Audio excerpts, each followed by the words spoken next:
Hello? Amen. Totoo po yan. Ano. Alam mo, Brother Ting, ako'y tuwan-tuwa at nagtataka. Yung palang ginagawa natin, kumbaga nasimulan na natin. Kaya sinasabi niya na tayo pala ay nakapagsimula na doon sa total consecration. Sipin niyo, mga kapatid, kung may sinasabi po sa banal na kasulatan, ang lahat ng pinapatnubayan ng Espiritu ng Diyos ay mga anak ng Diyos. Kaya pala sa pagpipilit natin, sa pagpipilit natin, kasi may nakausap ako, Brother Ting, bakit daw tayo may nagtuturo ba sa atin sa Biblia? Sabi ko, wala.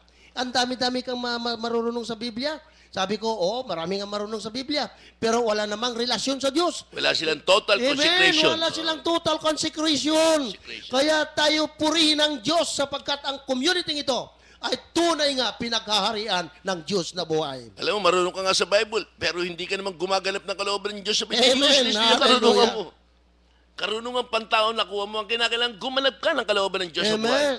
Kaya nga tayo nakuha natin na mismo ang Diyos na nagtuturo, hindi tao. Amen. At sa pamagitan po ng total consecration na nagawa natin, na every Sunday, fellowship, yung every Sunday po, binibigyan natin yung buong araw para sa Diyos sa buhay. Yan pala yung sinabi niya. Ginawa ko ang daigdig 6 na araw, pero tinangi ko ang 7 araw at pinagpala. Yan palang araw ng linggo.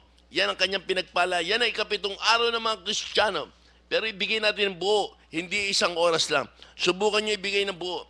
Sa pamagitan po ng sakripisyo natin, maraming taong lalaya sa kasalanan. Sa pamagitan po ng tunay na pag-ibig sa Diyos sa buhay. Amen. Amen. Okay po, totoo po yung Brother Ting. Ito ang minsan nagtataka ako kung bakit ito hindi dinidiinan ng ating simbahan. Hindi po yung simbahan siguro nagkukulang yung mga namumuno sa atin. Sa kanila, pag nakapagsimba ka na, okay na yun. Pero sa atin, hindi po pwede, wala doon ng total na garantiya. Pag nakapagsimba ka na, okay na, hindi. Kinakailangan yung buong maghapon, ibigay mo sa Panginoon. Sapagkat hindi mo pag-aarian, yan ay araw ng Panginoon, yan ay kinakailangan ibigay sa kayo ng buong buo. Kaya hindi po sapat yung nagsimba ka na at pagkatapos wala na. Sa atin, kailangan po buong buo maghapon ibigay mo sa Diyos na buhay. Kaya doon natutuwa at nagagalak ang Diyos kasi napupuri natin siya sa maghapon. Amen? Okay, Brother Marcelo, in total consecration pala na nagawa ng mga apostol ng Panginoong Hesus na walang gangkalaman at sa kanya, talagang hinubad niya ang kanyang pagka-Diyos. Amen. Ito nga, itong Suwebes ito, di ba, yung mga alagad niya, hinugasan niya ng paa. Opo. Sabihin, totally surrender siya. Surrender ang kanyang yung sa lupang buhay. Kundi ang itinaas niya, yung sa espiritu ng Diyos sa buhay. Amen. Kasi nagpakumbaba ka, Diyos sa buhay ka, tapos hugasan mo yung mga paa ng mga apostol mo. Yun po yung total consecration, na totally tinanggalin natin lahat ang mga bagay ng galawang mundo. Opo. Kagaya ng mga kapatiran natin ngayon dito sa Soldier of Pride, hindi na po kami naninigarilyo. Bawal na rin sa amin nagtinda manigarilyo. Bawal na rin sa amin magtinda ng alak o minom ng alak. Bawal na rin sa amin lahat na magsugal. Kaya naroon po yung total consecration. At saka bawal na po yung nagbibigay ng 5-6. Bawal na yung mga ugaling masasama. Kailangan talaga totally mabago po kayo. Opo. Kasi kailangan surrender nyo sarili nyo at doon kakaroon ng total consecration. Surrender po lahat. Pag wala po tayong pagsuko sa ating kasalanan taglay, hindi natin lubos ang makikilala ang Diyos sa buhay. Amen? Amen. Ayun, Brother Ting, ako nung araw, diyan ako nahirapan, Brother Ting, sigarilyo. Ang tagal ko matanggal yan. Pero purihin ang Panginoon. Sabi ko, Lord, kung gagamitin mo ako, ito ganito, umuusok pa ang uso ko. Kinakailan maalis na siya maniniwala sa akin. Paano ko makapaglalapit ng kaluluwa kung sa akin nakikita yung mga ganon? Bisyo yan eh. Sabi nila, wala naman sa Biblia kayong sigarilyo. Wala nga sa Biblia. Ano ba sinasabi ng salita ng Diyos? Ang sinumang magwasak ng templo ng Diyos, wawasakin din ng Diyos. Ngayon, ang tanong, ano ba ang katawan natin? Templo ng Espiritu Santo. Di ba sabi niyo, Brother Ting, ang pinakatunay na simbahan ay ang ating katawan. Pinananahanan ng Diyos na buhay. Pag winasak mo yung templo niya, kasi ang sigarilyo, cause niya, cancer sa baga. Opo. Yan, pag winasak mo, wawasakin ka ng Diyos sa buhay. Yung alak, cause din na wawasakin mo yung atay mo, yung baga mo. Opo yun. Di ba, kasalanan sa Diyos yun. Kaya wawasakin ng Diyos yan. Lalagyan ka ng sakit, di ba? Amen. Yung mga babaero, ano naging sakit niyan? Di ba? Sakit sa puso. Opo. Tsaka yung prostate cancer. Amen. Glory to God. Opo. Ito Di ba, yan. brother? Di ba, brother? Totoo ba yun? Kasi Hindi mo pag-aari yung katawan mo. Tinubos ni Kristo yan. Binayaran niya ng hirap, sakit, dugo, maging ng buhay, tinubos niya. Tapos gaganunin mo na lang. Hindi po pwede yun. Mananagot ka sa Diyos yan. Kaya nga po, ang ating Panginoon, maniwala po kayo. Talagang ang pinaka-uni kong layunin niya. Kaya ho siya namatay sa krus ng Kalbaryo ng Golgotha habag sa kanyang manilika. Dahil ang gawa ni Satanas, nilalampaso niya yung mga nilikha ng Panginoon. Walang magawa. Kung ano ng palilokong ginagalaw ng kadiliman. Doon sa habag ng Diyos. Di ba sabi na ba, walang hanggan ang pag-ibig ng Ama. Pinadala niya ang kanyang bugtong na anak. Sino maniwala at manalig at manampalataya?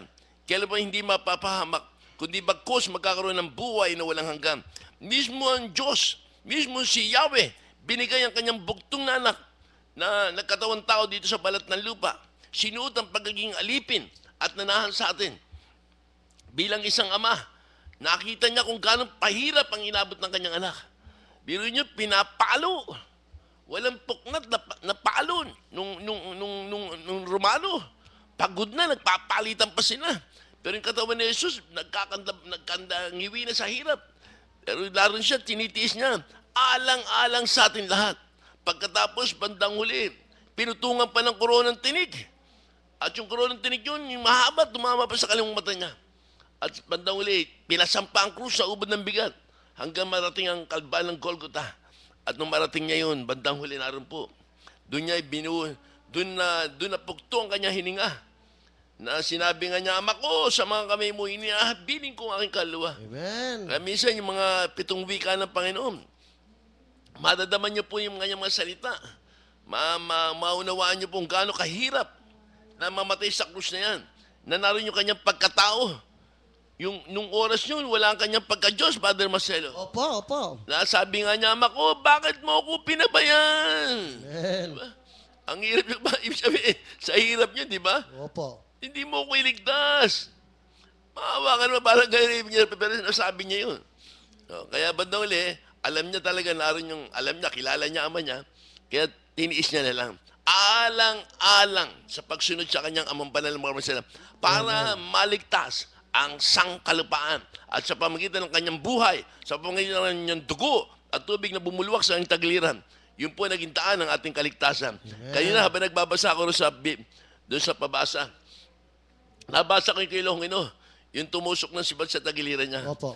Yung pala yung umulo sa kanya, nabago siya sa pamagitan ng tubig at dugo ni Jesus. Amen. At bandang uli, doon sa dulo, wala naman sa Bible yun, yung mga alagad pala yung mga sundalo, hinanap pala siya.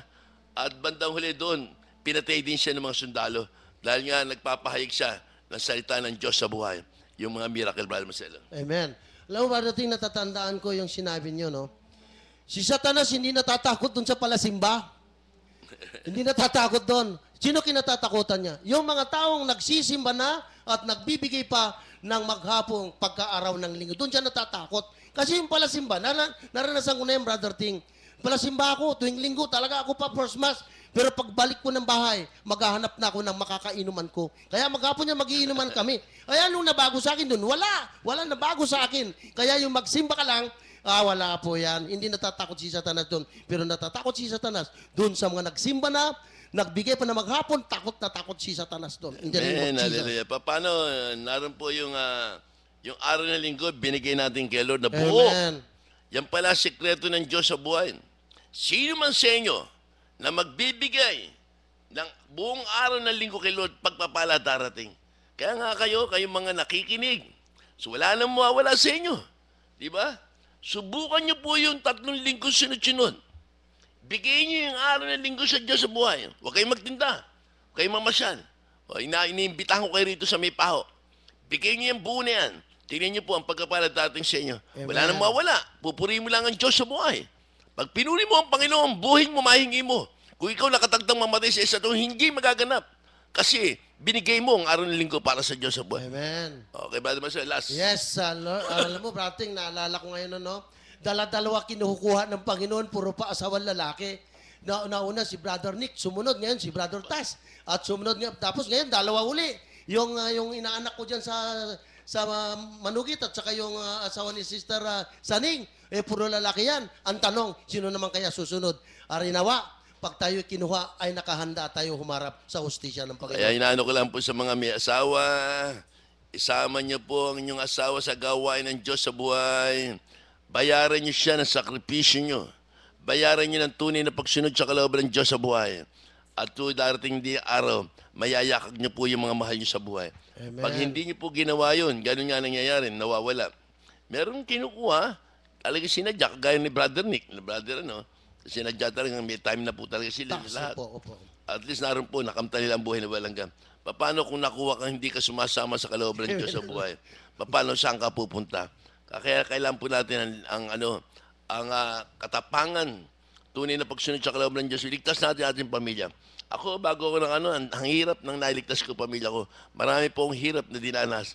Pati pamilya ko iba, mga namatay na iba. Pero sa kabila doon po naligtas sa patuloy kong pagsunod sa Kanya. Amen? Amen. Okay, natin na po tayo sa pangatlong pong portion natin ating gawain. Inaano ko lang po sa inyo, ready nyo po lang sa tubig at tinapay. Kayo na nasa live stream. Patuloy po yung makinig. Patong nyo yung mga kamay nyo. At bandali, damahin nyo po ang kapangyarihan ng Diyos sa buhay. Magkaroon kayo ng God's healing mission dyan. Kaya, basta kayo lahat. Madadaman nyo po ang kapangyarihan ng Panginoon. Sa patuloy yung pagsubaybay sa programa ito. At yung mga dito naman po sa Metro Manila, na naabot ng tinig nito, patuloy lang po kayong, patong nyo kamay nyo, damayin nyo po siya, lalo yung mga may sakit, madadaman nyo mait malamig. Yan po yung dugo at tubig ni Jesus. Okay, natin po tayo. Abitin natin. Come, Holy Spirit.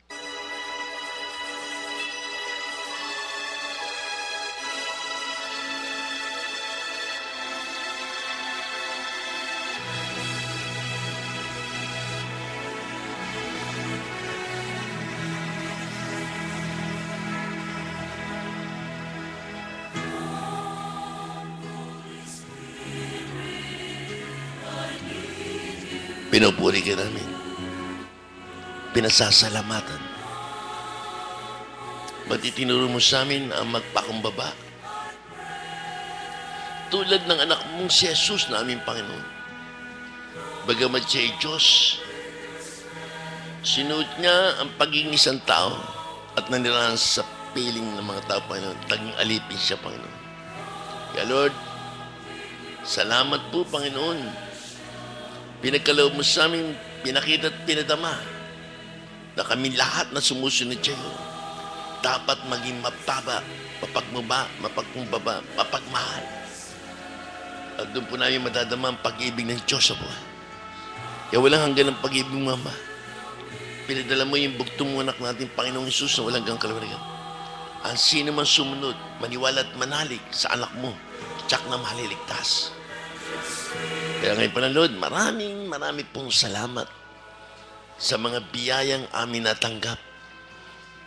Sa pamagitan po ng kamatayan niya sa krus, nang tusukin siya ng sibat ni Long, bumuluwak ang dugo at tubig at sumayad sa pisngi ng kalupaan na naging daan ng kabayaran ng kasalanan ng tao sa mundo. Sa pamagitan po ng dugo at tubig niyan, nagsilbing cobalt, nagsilbing laser. Gumaling ang mga may sakit, hindi lang katawan, kundi pati ang aming kaluluwa. Nung maanuhan po kami ng dilang apoy, nadama namin mait at malamig, na bago po ang aming kaisipan. Ang puso namin nilinis mo upang maging tirahan ng banal na Espiritu Santo. At ng lahat ng ugali namin, masamang mga adikain, binago mo, Lord. Nagkaroon na kami ng magandang layunin. Natuto na kami sumunod sa iyo. Natuto namin mahalin ang pinakamalit mo nilikha. Hindi na po kami ngayon na gumagawa ng masama. Sapagkat ikaw na nagpatakbo ng buhay namin. Wala kami magagawa kung wala ka sa buhay namin, Lord. Pero dahil sa pag-ibig ng Ama, lahat po kaming nasumusunod, na natutuhan namin yung araw ng linggo na ibigay sa iyo kapayapaan ng tahanan, kasaganahan, nadama namin lahat.